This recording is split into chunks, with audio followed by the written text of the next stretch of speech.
हुसैनाबाद के जपला स्थित AKC college में शिक्षा का मंदिर अब विवादों का अखाड़ा बन चुका है। 30 मई 2026 से जारी शिक्षकेतर कर्मचारियों का अनिश्चितकालीन धरना न केवल वेतन का मुद्दा है बल्कि अहंकार बनाम अधिकार की लड़ाई बन चुका है। जब एक प्राचार्य पर कर्मचारियों को अपमानित करने और शासकीय निकाय की बैठकों को गोपनीय रखने का आरोप लगे तो क्या यह शिक्षण संस्थान की गरिमा के साथ खिलवाड़ नहीं है? नमस्कार, हाजिर हूं मैं शेख मुजाहिद हुसैनाबादी आरबीसी चैनल के माध्यम से। आज बात करेंगे उन सभी पक्षों के ऊपर और उनके बयान के साथ उनकी बातें भी सुनवाएंगे। कर्मियों ने आरोप लगाया है कि वेतन स्लैब संबंधित जानकारी मांगने पर उन्हें जवाब देने के बजाय प्राचार्य द्वारा नौकरी से निकालने की धमकी दी गई। अमर्यादित भाषा का उपयोग किया गया। क्या ये एक प्रभारी प्राचार्य का काम अपने ही कर्मियों को डराना और अपमानित करना नहीं है?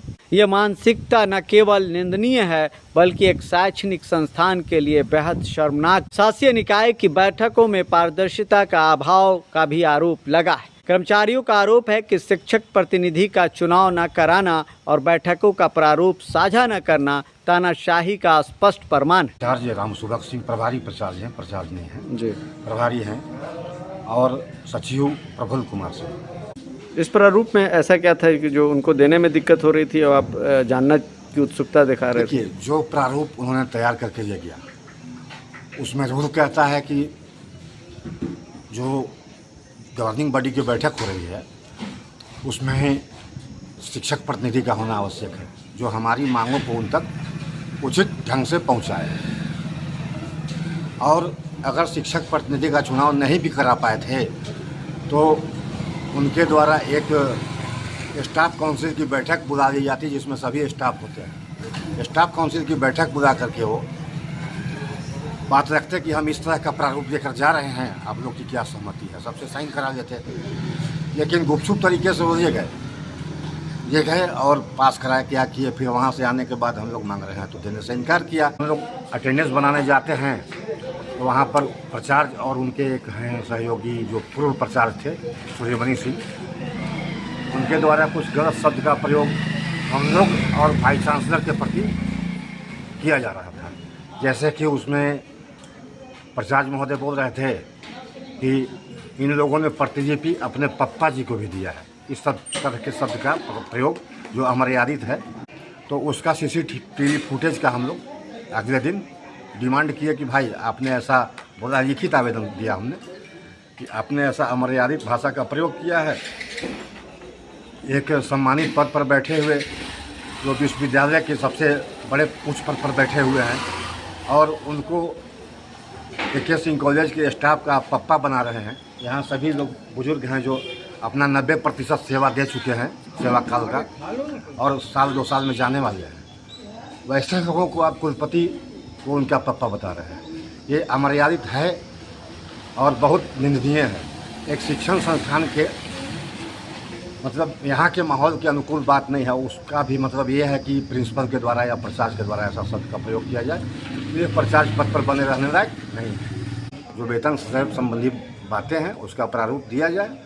और दूसरी चीज़ है, और त्वरित जीबी की बैठक बुला करके उस पर निर्णय किया जाए जिसमें सारे सम्मानित सदस्य 7 सदस्यीय गवर्निंग बॉडी होती है, इसके सारे सदस्यों के साथ एक मीटिंग करके तब उस पर डिसीजन लिया जाए। क्या द्वेष की भावना से ऊपर उठकर प्रशासन को कर्मचारियों का उनकी मांगों का प्रारूप नहीं देना चाहिए था? जब आप पारदर्शिता से डरते हैं तो इसका मतलब है कि कहीं न कहीं गड़बड़ जरूर है। क्या छात्राओं की मानसिकता को दूषित नहीं कर रहा है ये अस्वस्थ वातावरण? मैं पूर्व प्राचार्य हूँ यहाँ का, और ये लोग जो शिक्षक नन शिक्षकेतर कर्मचारी जो हैं इनको प्रताड़ित करना और एक लेक्चरर को जो ज़िंदगी भर महाविद्यालय के सेवा दिया, TR था, उसको हटा देना और फिर इस तरह का काम ही कर रहे हैं। तो कोई भी TR हो या कोई भी कुछ बोलेगा मैनेजमेंट के खिलाफ तो उसका का नौकरी हटा दिया जाएगा। ये मानवता के खिलाफ है। एक सवाल आप सबों के समक्ष ये भी है, कॉलेज परिसर में परीक्षाएं चल रही हैं और दूसरी ओर धरना प्रदर्शन। क्या प्रभारी प्राचार्य को इस बात का एहसास नहीं है कि द्वेष की भावना और विवादों का ये माहौल सीधे तौर पर हमारे बच्चों की मानसिकता को दूषित कर रहा है? एक बेहतर शैक्षणिक वातावरण देना उनकी जिम्मेदारी नहीं है, लेकिन वे तो उसे अखाड़ा बना बैठे। इस धरना प्रदर्शन से साफ जाहिर हो रहा है। आपका शुभ नाम क्या हुआ?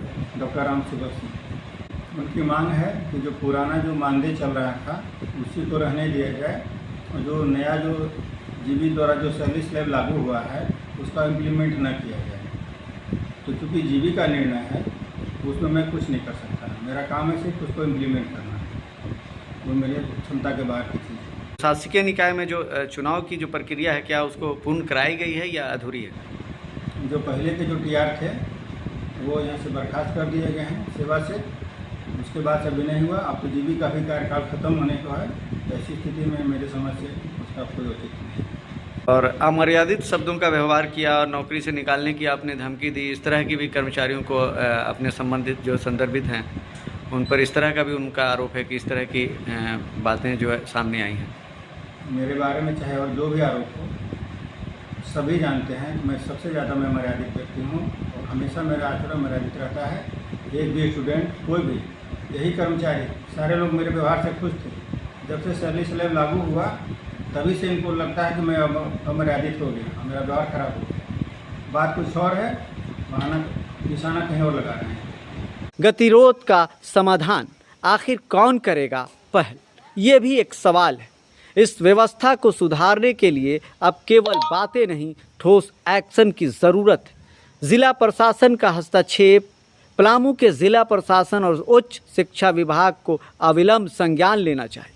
सीसीटीवी फुटेज की जो मांग हो रही है उसकी जांच होनी चाहिए। राजनीतिक पहल भी होनी चाहिए। स्थानीय जनप्रतिनिधियों को दलगत राजनीति से ऊपर उठकर कॉलेज की गरिमा बचाने के लिए हस्तक्षेप करना चाहिए। मानसिकता में बदलाव की भी आवश्यकता है। प्रभारी प्राचार्य डॉक्टर राम सुभग सिंह को अपनी कार्यशैली में आमूल चूल परिवर्तन करने की आवश्यकता है ताकि वो कर्मचारियों को दुश्मन नहीं बल्कि सहयोगी समझे।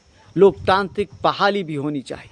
शासकीय निकाय की बैठकों में शिक्षक प्रतिनिधि का चयन होना चाहिए। लोकतांत्रिक बहाली होनी चाहिए। शासकीय निकाय की बैठक में शिक्षक प्रतिनिधि का चयन सुनिश्चित करना और निर्णयों में पारदर्शिता लाना इस विवाद को समाप्त करने की ओर एक कानूनी रास्ता होगा। निष्कर्ष में यही कहूँगा कि सीधा सवाल आपसे यही है, क्या छात्रों का भविष्य किसी के अहंकार से बढ़कर है?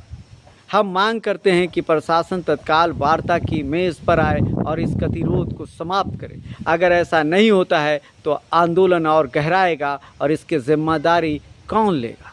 बच्चों का भविष्य अंधकार में और अंधकार की ओर बढ़ता जा रहा है। अभी के लिए बस इतना ही। बने रहिए बेहतर खबरों के लिए। हम कराते रहेंगे आपको हर हकीकत से रूबरू।